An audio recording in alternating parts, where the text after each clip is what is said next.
Hey there, welcome to the Hot Slice, the weekly podcast brought to you by Pizza Today magazine. I am your host, Jeremy White, editor-in-chief of Pizza Today, joined by Denise Greer. Hey, Denise. Hello. Josh Keown. What's up, Josh? Hello, folks. Happy Hello. New Year. Happy New Year. So, we're 2023. so enthused about the new year, aren't we? We're very excited about this new year, let me tell you. I think it's what we've all collectively, humanity, has been through since about March of 2020. We're just still worn down from it, right? We're still tired. Well, let's put it this way, okay? Because the hits just keep coming, especially for pizza folks. Pricing is crazy. There's still some supply chain issues that are different than the pandemic supply chain issues. So, we haven't had a 6 month just like, things are normal. No, that we haven't had that in several years now. So and I think that grind is really, it wears on people. But Happy New Year anyway. Happy New Year anyways. Hey, and 2022 isn't a total loss because 2022 is actually a pretty good year for a lot of people. A lot of stuff was happening. Even for us, we had a pretty good 2022. We got to host 2 major events in 2022. So that was pretty good, being able to bring Pizza and Pasta Northeast back. And both being successful. Yeah, both being successful, which was, you never know. You never know people are going to return, and they return in droves, and we are so thankful for that. They did. Pizza Pasta Northeast in Atlantic City in October was really well attended. I think the attendance numbers went past everyone's expectations. Didn't really know what to expect considering all the time off. Right. And it being it's a regional show, so you never know. And I remember on day 2, when usually attendance falls off just a little bit, like day 2 was way busier than even day 1. And I was just like, what's going on here? Let's call that the Monday factor, kids. The Monday factor. People have Mondays off. They can get away from their shops on Monday because the Monday's slow. So the Sunday Monday was a sweet spot. I think we should stay there. Yeah, I agree. And then Pizza Expo, it was a banger, man. It was back in March where it belongs, not in August, and it was a really good one. And the excitement in the expo center, it was just, we were in that new West Hall, which West Hall is like fancy and high tech, and it's just new and smells new, and so everything was just kind of exciting to be there, and I think a lot of people felt that energy. I love the West Hall, and it was a different atmosphere because the very first thing I did when I got in Vegas, well, we know, for those of you who read my commentaries, know the very first thing I do when I go to Vegas every year is go get a strawberry milkshake, which is the one and only strawberry milkshake I have all year long. But so the second thing I did was take the self-driving Tesla over to the West Hall. I have not done that. First time I've ever been in a vehicle where no human was driving it. And boom, there I am. And then the West Hall, so shiny and new, still had that new home smell when you walked in, right? It was the new car smell. I was like, oh wow, this is the West Hall was gorgeous. It was so awesome. And how were those tunnels? How were those tunnels like? Because I'm a little claustrophobic. Freaky. And I don't know if I could be. I don't know if I'm down with that or not. I might just walk it. I might just have to walk. Yeah, I suggest walking through just depending on where you stay. I think we all stayed at Resorts World last year by choice, and just walk to the parking lot. Yeah, exactly. I made the mistake of calling like a Lyft because I didn't know how far it was. Because if you go to the other halls, it's really far to walk. So I did. Did they laugh at you? Got mad at me. He's like, you're wasting my time. Yelling at me, and I'm just like, I didn't know, dude. I didn't. You pointed across the parking lot and said, "That's where you're going." It'll be $26. So you got it. He went, all right, there's your tip for this year, guys. If you go to Pizza Expo and you're staying at Resorts World, you just can walk. Just walk to the parking lot. To the West Hall. But it was a great show. I mean, so many vibrant things were happening, and it felt right. It felt like Pizza Expo again. It was jam-packed. The enthusiasm was through the roof. People were happy to be together. Masks were not, some people by choice and understandably so had on a mask, but they weren't required, and masks. Required. Not everyone was wearing one. We could see one another's faces. We could maybe get a hug from a pal. There was some hugging happening. Yes. Yeah. It's almost January, so we're like just 3 months away from the next expo, which seems kind of surreal, and like because I feel like it just happened. But yeah, and maybe it was just because we had like such a big time off during the pandemic that it feels like it's almost back to back now. But I'm excited for this year's show. We are in the West Hall again, so yes, yeah, absolutely. We're gonna be there for a while now, thankfully, which is super awesome. Yeah, and I just love it. It's gonna be so fun. But besides Expo and PP&E, what were some of your favorite things about 2022? I'm just curious, I mean, we all have our favorites, right? I mean, definitely the highlight for me was flying to San Francisco and shooting the feature on Tony Gimignani and the Independent or the Indie of the Year. So that was the Pizzeria of the Year. That was by far for me getting to be there a whole day, pick Tony's brain, and eat nearly every pizza that he has. Yes. It was great, and it was so funny. It was like there's always like a line outside of his spot, and when I was shooting all the photos outside in the little area they have, and just everybody walking by like, what is happening? This guy has 8 pizzas on the table right now. Yeah. Oh, I love that too. It was so much fun, and Chris Decker was out there, so we got to, and then John Arena, we got to meet with him there for hanging for a little bit. So it was just it was a really good time. Yeah, that was definitely I'm jealous one of of that mine. trip. Yeah.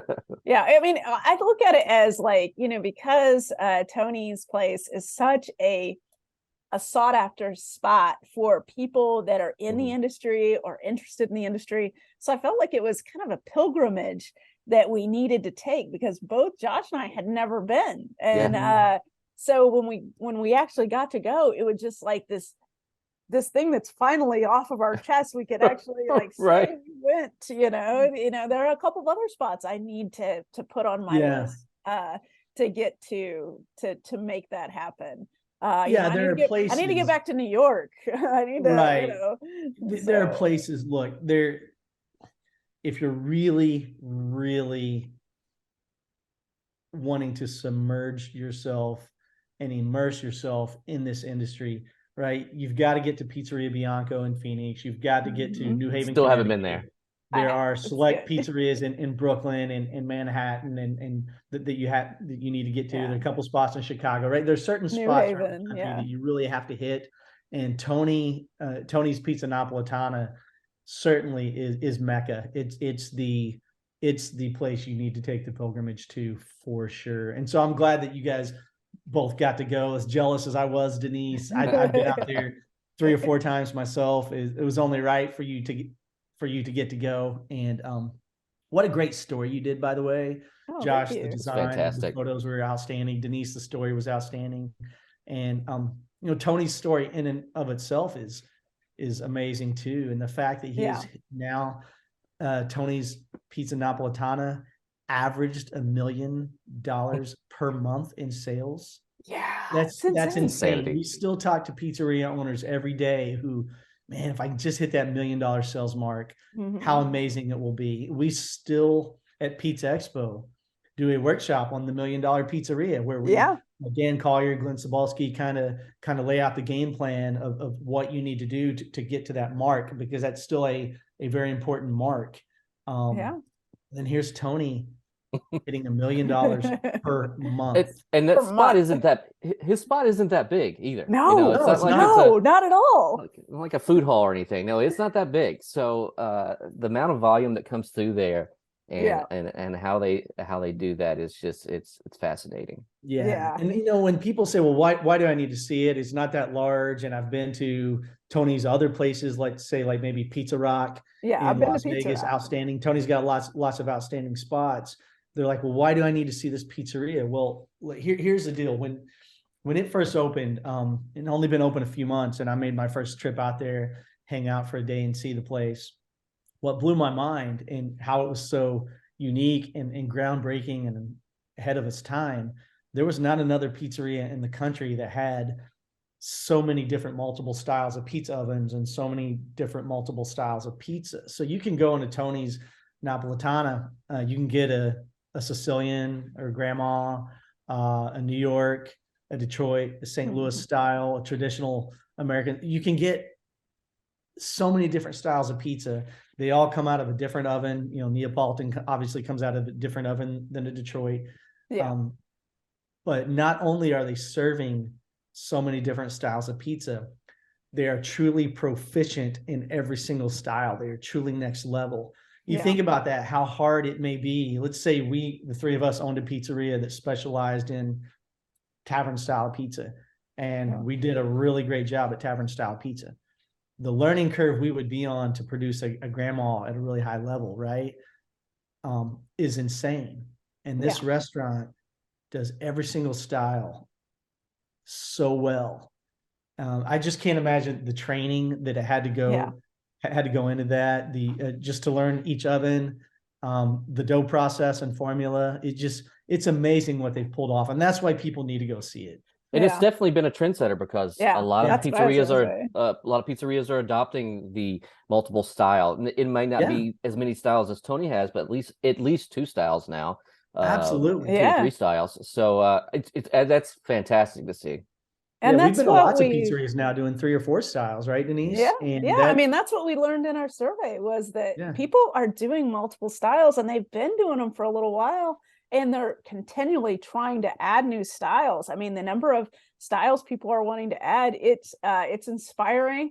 And it's also like, wow, how are you able to do all this? You think about worker shortages and things like that, being able to consistently put out not just one style of pizza, but being able to put out 2, 3, 4 styles of pizza. I mean, that's insane. And I love that it's happening out there because people are geeking out on it. And not only are they, choosing these styles, they're also making them their own. They're getting out there and they're studying the styles and deciding how to make it best in their environment. Because, if you might be able to make a style, but how can you make it in your environment every time to be as good or better than what's out there? With extraordinary pizza cheese comes extraordinary rewards. Only Baccio Exceptional Italian Pizza Cheese offers the Gold Club Rewards program with monthly cash back on every cheese purchase. Members also receive funds twice a year to use in their exclusive marketing store. It's their way of saying grazie to customers. Schedule a demonstration at bacciocheese.com/hotslice and discover how rewarding Baccio Exceptional Italian Pizza Cheese can be. Pizza is your legacy. Build it with Baccio. Looking to grow your pizzeria or restaurant? Then you'll want to try the power of a cloud-based POS system. With Hunger Rush, you'll get everything you need. This fully integrated restaurant management system allows you to easily streamline operations, accelerate the delivery process, and grow your business through Hunger Rush 360 marketing. And it's so easy to use. Want AI-powered text ordering? It's built in. Need to track orders? No problem. Schedule a personalized demo at hungerrush.com today. Performance Food Service is proud to deliver high-quality products, innovative technology, and custom operational solutions to restaurants of all sizes across the country. The flagship division of Performance Food Group, with deep roots in the restaurant industry, Performance Food Service has been the exclusive distributor of the Roma family of brands for more than 65 years. This signature relationship has allowed Performance Food Service to become a leader in the pizza and Italian segment of food service nationwide. Hey, Denise, so you alluded to a survey. Now you and I are going to do a couple of podcasts specifically on the survey and the data and the industry report in the new year, but just for a little teaser right now, obviously it's out in print and online already. What's the survey you're talking about? What are you talking about? Wow. Well, that was one of my big accomplishments this year. Like I've been trying for a very long time to get us to do like this big, broad industry study to look at what's happening in the industry, because this kind of a study has not been done in our industry. Like it just hasn't. It's been done on a small scale, but not as wide of a scale and as a broad of a look. I mean, we did a survey that literally had 60 questions on it. It was detailed. So this was not just a little. That's an survey. SAT. That's not a survey. Yeah, and getting so also, you know, getting people to fill out such an extensive survey, that's challenging.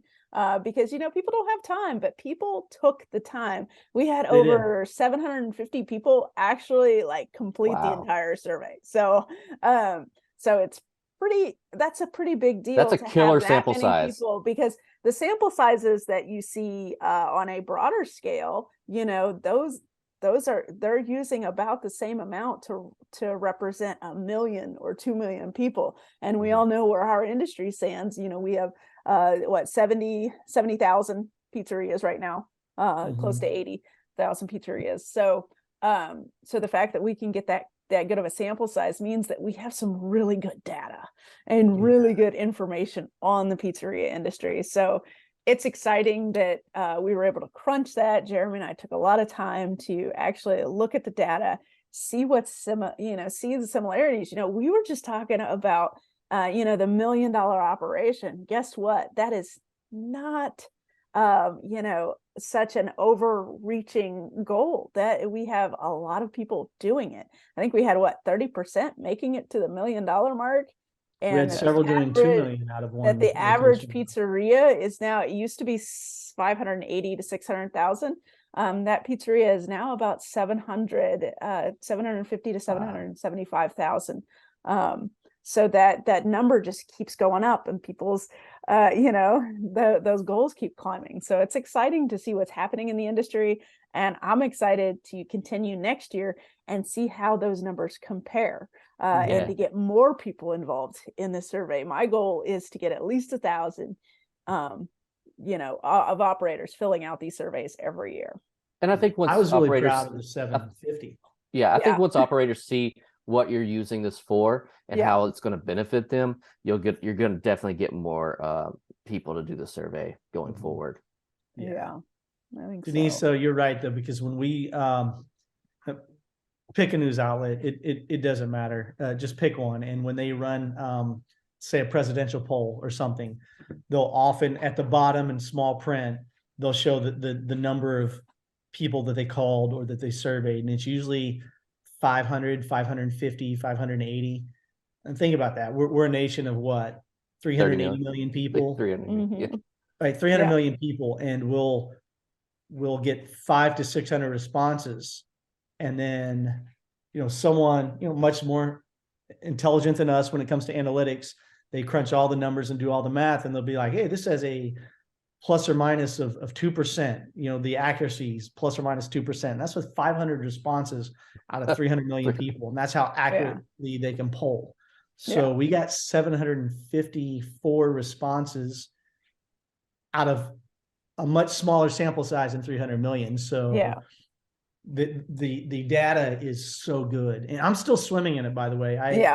I took a little break from it because I was my head was literally spinning from how much you and I immersed ourselves in the data. I took a little break for about a week and a half, and then I've been looking at it again recently in preparation of some upcoming podcasts you and I are going to do, where we kind of get more of the analysis side of it and present some of the data. And it's just, there's a lot. We got a lot. We've got a lot of information. And I actually can't wait until we start segmenting the data, because we haven't even started segmenting the data. We haven't started like crunching the difference between the different models and the difference between the different things. There's a whole lot more we can do with it. Like it's mind blowing, like how we can take this, because there's something that I want to do is we had a couple of caterers and food trucks complete the survey. And we did not factor their data in because they did not have a brick and mortar pizzeria. And so I would like to crunch their data too, to find out what's happening with food trucks these days as well. Or most. And if you just Speaking of food trucks, go ahead. Go ahead, Josh. I was going to say, and if you just read the magazine portion of this report, please go online at pizzatoday.com so you can get the full thing. That's just a small taste on the magazine. Yeah, all you're going to need to do is enter an email address, and you're going to be able to access a lot of really awesome information. But speaking of food trucks, Denise, we once again at Pizza Expo are going to have a food truck pavilion. I'm so excited. Several food trucks will be parked right there on the show floor. Right by the Pizza Today booth, actually. Yeah, that was so fun last year to see. I can't wait. Hopefully it's going to be even bigger and better this year. Yeah. Well, we're going to have a full new redesign, signage, entrance, everything, Pizza Today booth. So I'm working on that right now. I hope everybody likes it, but we were ready for a redesign, and you'll see it in 2023. I'm so excited. So there is a lot happening, and we could probably talk for a couple of hours about 2022 and 2023. So I will let's just end with this. What are you excited about with 2023? What are you jazzed to happen in 2023? Oh, man. I know. There's so much. We wasn't on the road that much in 2022 for various reasons, but I would like to get on the road a little bit more in 2023, visit a few more pizzerias, knock a few more off the list. So that's what I'm looking forward to the most. You took mine, because that's totally what I want. I don't think people understand how valuable these pizzeria visits are. When we get into these pizzerias, I mean, I love just getting in and seeing these kitchens and seeing everything. I get story ideas after story ideas just getting in there. But I also do, and I know Jeremy does this too, is I love to, after I turn off the tape recorder, and we sit down, because they usually make us a lot of food. I invite them to sit down with us. And then we just talk shop. We just, the recorder's off. We're not talking about their business anymore. We're just talking about what's happening in the industry. And I gain so much out of that conversation about, real talk off the record, just, hey, this is what we're going through. Have you seen this before, Denise? What's next? I love those conversations, and sitting down in a pizzeria with an operator is the best place to do it. You know, that's where we've gotten our education. Those candid conversations.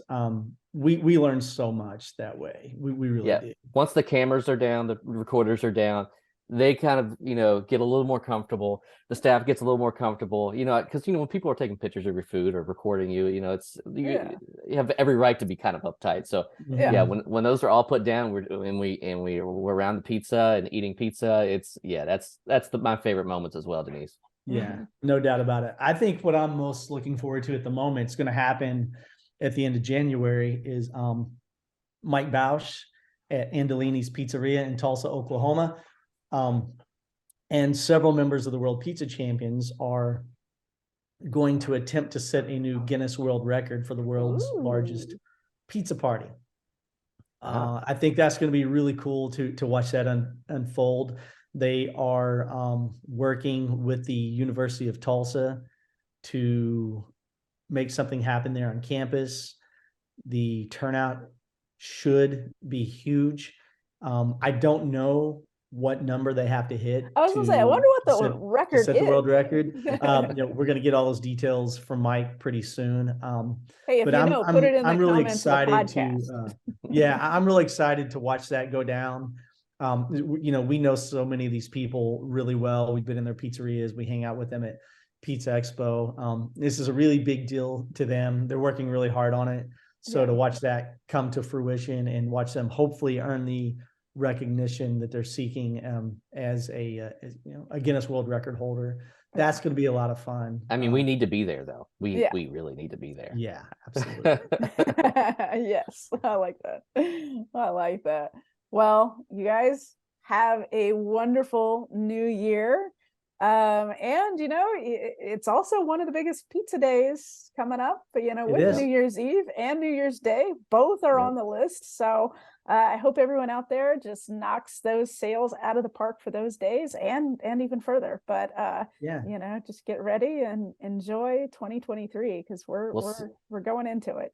We are. We'll see you in 2023. So real quickly, start with Denise. Which day will you be getting pizza? New Year's Eve or New Year's Day? I will get pizza New Year's Day. New Year's Day. What about you, Josh? I'll get New Year's Eve and eat leftovers on New Year's Day. Same here. We always have a fairly large New Year's Eve party at our house with some really close friends. We have kids the same age, and we've all become really good friends. So the kids come too, and we will definitely have pizza that night, and then I 100% will have pizza the next day, usually for breakfast, which is more brunch because about 11 a.m. when I roll out of bed on New Year's Day, start turning on the football bowl games, and we'll have pizza all over again. So that's awesome. Looking forward to it already, if you can't tell. No joke. Well, Happy New Year, everyone. Happy New Year, gang. We'll see you guys.